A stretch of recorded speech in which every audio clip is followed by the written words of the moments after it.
Shamaar kafuunee akkam jirtanii kabajamtoota fi jaalatamtoota chaayinaa laayyaantu asirraa jiru jalatti argamtan nagaan koo bakka jirtatti isin akka qabu baga jiraattanii baga eeggamtanii yoo na eegdan isiniin jechuun jaaladhaa. Egaa akka har'a viidiyoo lamaan qabadhee kara keessan dhufee viidiyoon tuni baay'ee isinitti hin dheeressu yaada gabaabduudha. Pilis laayik sheer gochuun dagatinaa warroonni chaanaala keenya faaraa tatanuu raattan sabiskiraabii godhuun maahiit keenya taachuun gamanumaan affeerraa kooti innis maal inni meeshaalee tanaan dura gabaarraa badan akka deebi'an asirra taambileerii kan irratti argitanii baay'een anuu jaaladha.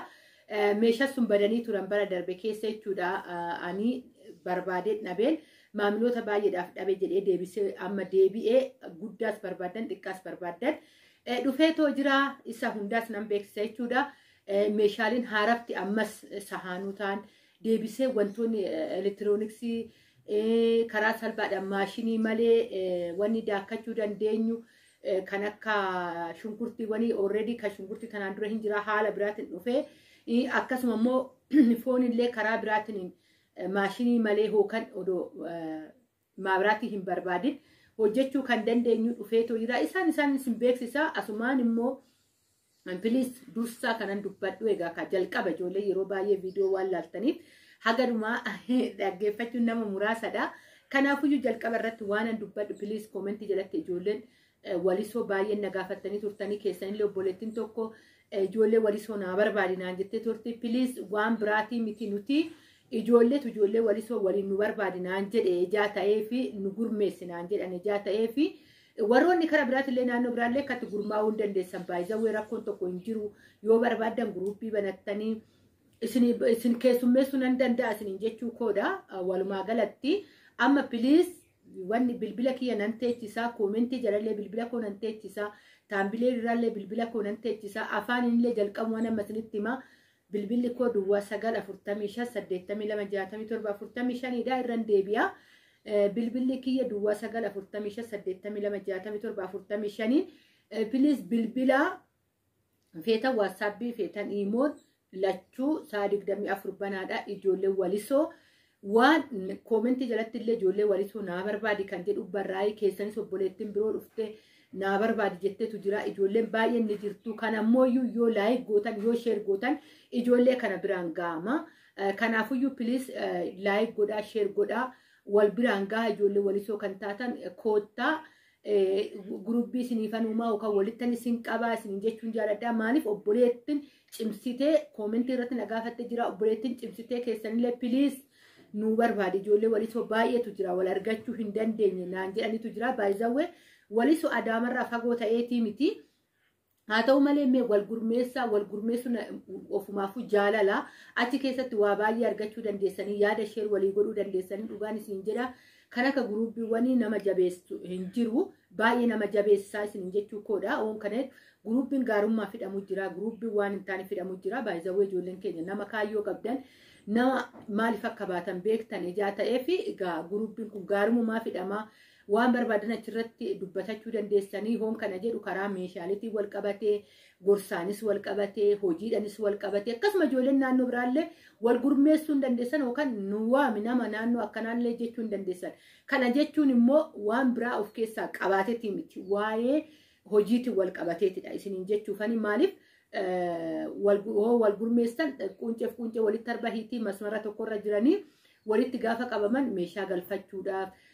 Fakkeenyaaf amma meeshaa biifee yoo galfatan nama 4 nama 5 hoggaa ta'anii baay'ee gaariidha kan jedhu irraa ka'eetidha jechuudha. Kanaafuyyuu kana isin jechuu jaaladha. Viidiyoo isinitti dheeressu pilis egaa ka isin kadhadhee jira. Ijoollee walisoo biraan naagahaa ijoollee walisoo immoo akkuma viidiyoon kun isin bira ga'een koottaa na dubbisaa bilbila kiyya dubbadheera. Koomentii jalattis nan barreeffama irrattis nan teechisa jala isaatitti. Seenaa laalaa taambileelii gubbaarras immooyyuu istooppi gootaniitoo taambileelii gubbaarra illee fudhachuu hin dandeessanii yeroo baay'ee ijoolleen egaa ka bilbila na gaafattan ijaa ta'ee fidhachuudha. Bilbilli kiyya bakka baay'eetti nan barreessaa viidiyoo irratti nan dubbadha. Kanaafuyyuu bilbilli kiyya hin jira wal dubbisaa akkasuma ammas irra deddeebi'ee jira. Ijoolleen naannoo feetanii nu gurmeessii wottan isin gurmeessuu nan danda'a. Kanan isin gurmeessus immooyyuu naa beekaa gaarummaadhaaf waan gaarii warraa barachuuf. Haala hojii warraa barachuuf akkasuma immoo meeshaalota waan wal qabateedha. Waanuma gaarii ta'e waanuma bareedaa ta'e jiruu keenya boruutiif wal qabatee ta'uusaa naafu baddaa isiniin jechuun jaaladha. Egaa kana kara meeshaatti tan darbaa meeshaan illee akkuma asirratti argaa jirtan kana meeshaalee shaayii kana ijoolleen baay'een barbaadaa turtan meeshaa kana. Aabbiiwwan arabootatti irratti kan argamu biyya keessallee yeroo duraa dhufee ture jechuudha. Jidduudhaan sirumaa barreen gaddaa badee ture. Ani bakka baay'een gaafadhee Addis Aballee gaafachiisee dhabee ture. Baay'izawwee asisseenna jechuu kooti miti. Namoonni baay'een bitatanii jiranii. Tanaan dura barreen gaddaa mulu dhabamee ture. Amma immoo deebi'ee dhufee jira. Hedduu namatti tola. Guddaas barbaadan xiqqaas barbaadan ni jira. Gatii isaan gaafachuu dandeessanii gatii isaa jiraachuu isaan isin beeksise malee anuu gatii isaan gaafan. Maa hin gaafanne naan jechuu dandeessan. Amma yeroo kana keessa wanni hunduu haala amma dubbadhuu fi boru akka jechi namaa ejjennoo hin qabne nama taasisiisa. Wanti haala qaala'iinsaa jechuudha.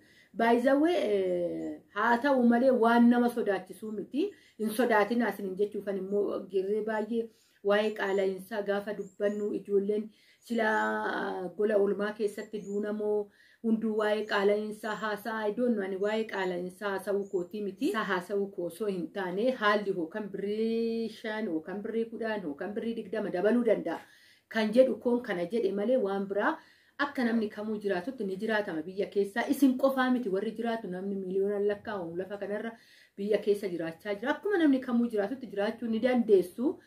Waan karaa jireenyatiin sodaan isin keessa hin galin isin jechuufani.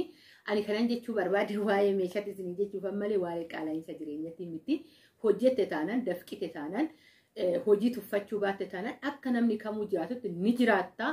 Homaa wannumti ati nama sanii gadi taatu hin jirtu nama kamuu kennaa mataa isaa qaba. Hojiinis akkasuma kennaa mataa keetii qabaatta waan ittiin hojjetteetu jiraattu jechuudha.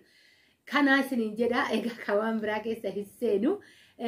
Kanaadaa warroonni meeshaa kana barbaadan akkasuma meeshaalee shoorbaadhaa ta'an sahaniiwwan gurguddaawwan amma seenan asirratti argaa jirtanii viidiyoo kana gubbaatti hunduma isaayyuu isiniifan teechisa meeshaalee haarawaa seenan akkasuma immoo biradistootawwan adda addaa kan seenan ni jiru. Egaa kanniin laaltanii warroonni barbaadan na dubbisuu ni dandeessu. Akkuma dura dubbadhee egaa achirra jira bilbilli taambileelii gubbaarra jira. Hedduun isin jaaladha, hedduun isin kabaja. Bakka jirtanitti nagaa naa ta'a. Haga